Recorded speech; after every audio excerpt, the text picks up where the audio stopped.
Alright, so many have asked me how much it costs to K-swap a Civic, and I can't really respond to that because there's a lot of people that have budget builds and have different ways of spending their money on doing K-swaps. So there's really no price range. If you're doing it right, there might be a price range, but if you're doing it out of budget build, then there's no really price range on how to K-swap a Civic based off of what your budget is. So I'm gonna just dig in deep on what I've got and how much I've spent on this Civic. I only owned the car for about a year and a half, I'll say. So yeah, let's just get right into it. So the motor and trans I got on this is a K20Z3 motor and a K20Z3 transmission with LSD, factory LSD. Basically, I got it for $2,500 from a good friend of mine, and he sold it for me for $2,500, everything including RBC. Throttle body came with as well, but I decided to go aftermarket as well. But yeah, we'll get into that in a bit. But motor and trans, $2,500. Now exhaust system, it really comes down to your choice. There are cheaper exhausts, but I like quality exhaust and how it sounds. So I went with the K-Swap header Skunk 2. It was $450 for me. So that really comes down to what kind of sound you like. If you like a deep, raspy, loud, whatever, you can really choose what kind of headers you want. My exhaust system is paired up with a Yonaka exhaust. That was $500. I got the car with the Yonaka exhaust before I even K-swapped it. I just modified it so it can fit with the headers. So that's that. The throttle body I have on this, well, the RBC came with the throttle with the motor. So with the throttle body I went with originally was 80 millimeters, but I'm not counting that because I took it off. It sucked at driving. So I went with the 74 millimeter Skunk 2 throttle body. That was $170. So it was well money spent because the car was driving like butt when I put the 80 millimeter. It was just bogging a lot. So I went with a smaller throttle body so it can drive smooth, and it's perfectly fine. And then the intake I paired the throttle body up to, I made it myself. I just got some little tubes from Advanced Auto Parts, which cost me 80 bucks. So you can do that yourself or spend $300 on an intake. You don't really need that much. You can make it yourself for cheaper. Next up is gonna be my shifter setup. So my shifter setup is a K-Tune shifter. I believe it's the race spec, if I'm not mistaken. That's about $450. And then the cables I got is the K-Tune OEM cables. They were $300 as well.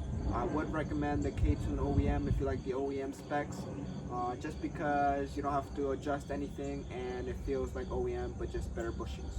So, and then I also had to get the K-Swap shifter plate so it can fit on the in the center. Once you go K-Swap, you have to get that shifter plate, unless I believe on other cars you don't, you just put it on there. But now we're going to the fuel system setup. Fuel system, I went with K-Tune fuel system, as you can see. I just like the way it looks, so I went with that. Plus it comes with the regulator and the lines, and the fuel filter as well, so you don't need to get all that. And then the fuel lines, I got Vibrant fuel lines. If you go E85, you need something that can hold it. So next up, I also got the AM fuel gauge, so it can monitor my fuel ratio. I always went AM. People always tell me they're gonna go bad, but AM hasn't been bad on me. I only had it bad once on my Camaro when the actual oxygen sensor gave out, but the fuel ratio was still there. So I went with AM fuel gauge. Now next up, it's the fuel pump. I went with a 255 Waldbro fuel pump. It was 90 bucks. Not too expensive. Just hard to replace. Next up, 1000cc injectors. needed to go bigger injectors because of 85. I could have gone smaller, but I said why not. They were giving me they gave me it for 200 bucks. It came with the swap, but I had to still pay for the injectors. With my shifter or with my transmission setup, I went with the Acuity selector springs, which was 26 bucks, and hybrid D10 springs, which was 20 bucks. That one's pretty self-explanatory. I mean, you don't have to do that unless, you know, the transmission is fucked and you're rebuilding it. The AC and power steering has been deleted. That's about 100 bucks for me. Basically, I got the kit from the guy that did my swap, so I just got it for 100 bucks. Now, to make the car run, or at least, you know, have something clean in your engine bay, I went with the K-tuned tucked harness. I believe it's street harness as well. That cost me about 800 bucks. So, I mean, it's well spent because it makes it look clean. It's plug and play, and you have no issues wiring anything else. You just plug and play with your K-swap motor. So, and then you have to go with the K-tune conversion harness so you can make all the electronics inside work as well. Plug and play as well. You might have to wire some stuff, but majority of the stuff is explanatory. Suspension wise, I went with EG subframe front control arms. The subframe cost me about 100 bucks. The control arms about 100 bucks as well, and the tie rods, you have to go EG tie rods. It's 100 bucks as well. You have to go with the EG subframe just so you can make clearance with the headers and the motor and the mounts. So you have to go with that. Now, the axles I went with, some people go like 36 millimeters and change out the spindles and the bearing. I didn't want to do that, so I went with base model RSX. They fit perfectly fine into the motor, into the trans, and into the OEM spindles. So I went with base model RSX. That's about 130 bucks. Also, little stuff that you might have to buy as you're going along with the K-swap is like the map sensor, which is 100 bucks. TPMS sensor, which is 115 bucks. And then some block offs, like to block off all the evap stuff. It's 40 bucks maybe. That's pretty much it with the K-swap. It really comes down to how much you want to spend and what kind of quality. I mean, there might be other stuff that might fit and might work, but you won't know unless you try it out. But it really comes down to how much you really want to spend. At the end of the day, it's your build. You can build it however you want it. No one's going to be ashamed of it as long as it works. There are some studies where there's other off-brand stuff that work as top brand stuff. So it really comes down to what you want to do, how much you want to spend, and how much money you have, basically. Last but not least, to make the car running as well and for it to turn on and tune the car, K-Pro. I went with the V4 PRD, I believe I went with. I paid full price for that because I could not get it anywhere, and I wasn't trying to get a regular RSX ECU, ship it out, and then wait for it. So I just got a straight off retail price, which is $1,400. That's basically it. I'm not gonna disclose labor price because it's gonna be different from what I've gotten for the price. So that's gonna be way different. I also forgot to mention when I was sitting down, the motor mounts. I went with PLM motor mounts. Brings the total up to, or the motor mounts, how much did I pay? The K-swap motor mounts PLM were $250, so you can add that to that price as well. It really comes down to where you take the car to, or if you have friends that can help you out, or you can do it yourself. But I'm not gonna disclose my labor price, but my total coming down to without labor, with just parts, is $9,254, and that's just parts alone. That's not even including like shipping or taxes or anything. That's just based off of the part, like how much the part costs. So that's really about it. Like I said, it really comes down to how you want to build a car and how much money you really want to spend. if you guys need any help, you may have to like ask other shops or like more experienced people.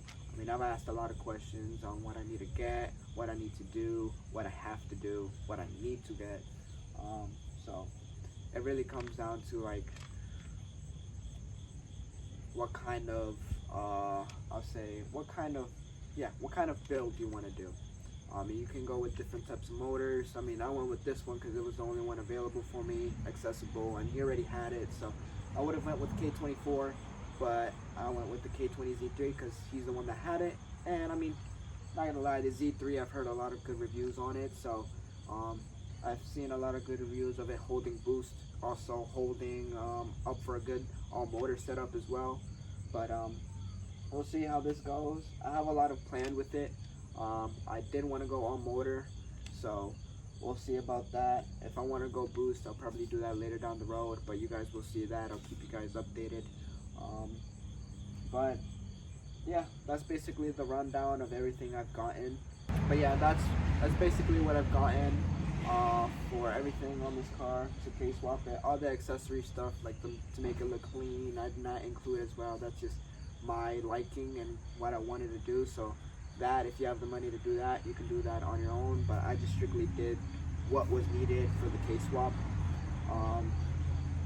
Your best bet is trying to find friends that would be able to help you out willingly, and